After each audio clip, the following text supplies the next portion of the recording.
আপনারা জানেন যে আগামীকাল একটি বড় রাজনৈতিক দলের চেয়ারম্যান মহোদয় এখানে বক্তব্য রাখবেন বা জনসভা করবেন। তাকে কেন্দ্র করে আসলে আমাদের রংপুর মেট্রোপলিটন পুলিশের এই নিরাপত্তা পরিকল্পনা আমরা আসলে 30 স্তর বিশিষ্ট নিরাপত্তা পরিকল্পনা গ্রহণ করেছি।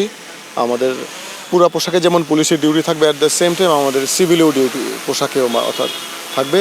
এছাড়া এখানে যাতে কোনোভাবে আইনশৃঙ্খলা পরিস্থিতির অবনতি না ঘটে আমরা এই বিষয়ে আমরা সতর্ক রয়েছি। আমাদের শহরে আমাদের চেকপোস্ট আমরা করছি, তল্লাশিগুলো চলমান আছে। আপনারা জানেন আমাদের পুলিশ এবার আমরা ড্রোন ইউজ করছি। আমাদের পুলিশের ড্রোন এই মুহূর্তে ট্রায়ালে আছে। আমরা ড্রোনের মাধ্যমেও নিরাপত্তা বিষয়টাকে মনিটর করছি। আসলে দীর্ঘদিন পরে আমাদের বিএনপি চেয়ারম্যান জননেতা জনাব তারেক রহমান রংপুরে আসছেন। ওনার রংপুরে আগমনকে কেন্দ্র করে ওনার যে সার্বিক নিরাপত্তার বিষয়গুলো, এখানে যারা স্থানীয় প্রশাসন যারা আছেন তারা আমাদেরকে অত্যন্ত সহযোগিতা করছেন।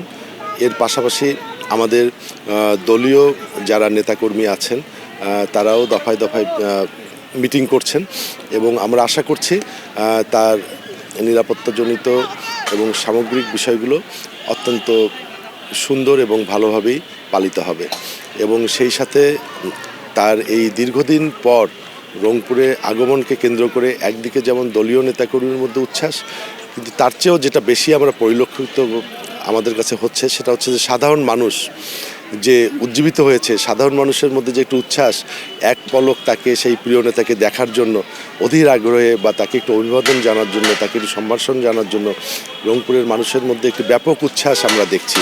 এবং সেই উচ্ছ্বাস থেকে আমরা মনে করছি যে কালকে আগামীকাল আমাদের এই প্রিয় নেতার নির্বাচনী জনসভায় রংপুরের প্রতিটি স্তরের সাধারণ মানুষ সে বাঁধ ভাঙা একটি ঢল নামবে বলে আমরা মনে করছি।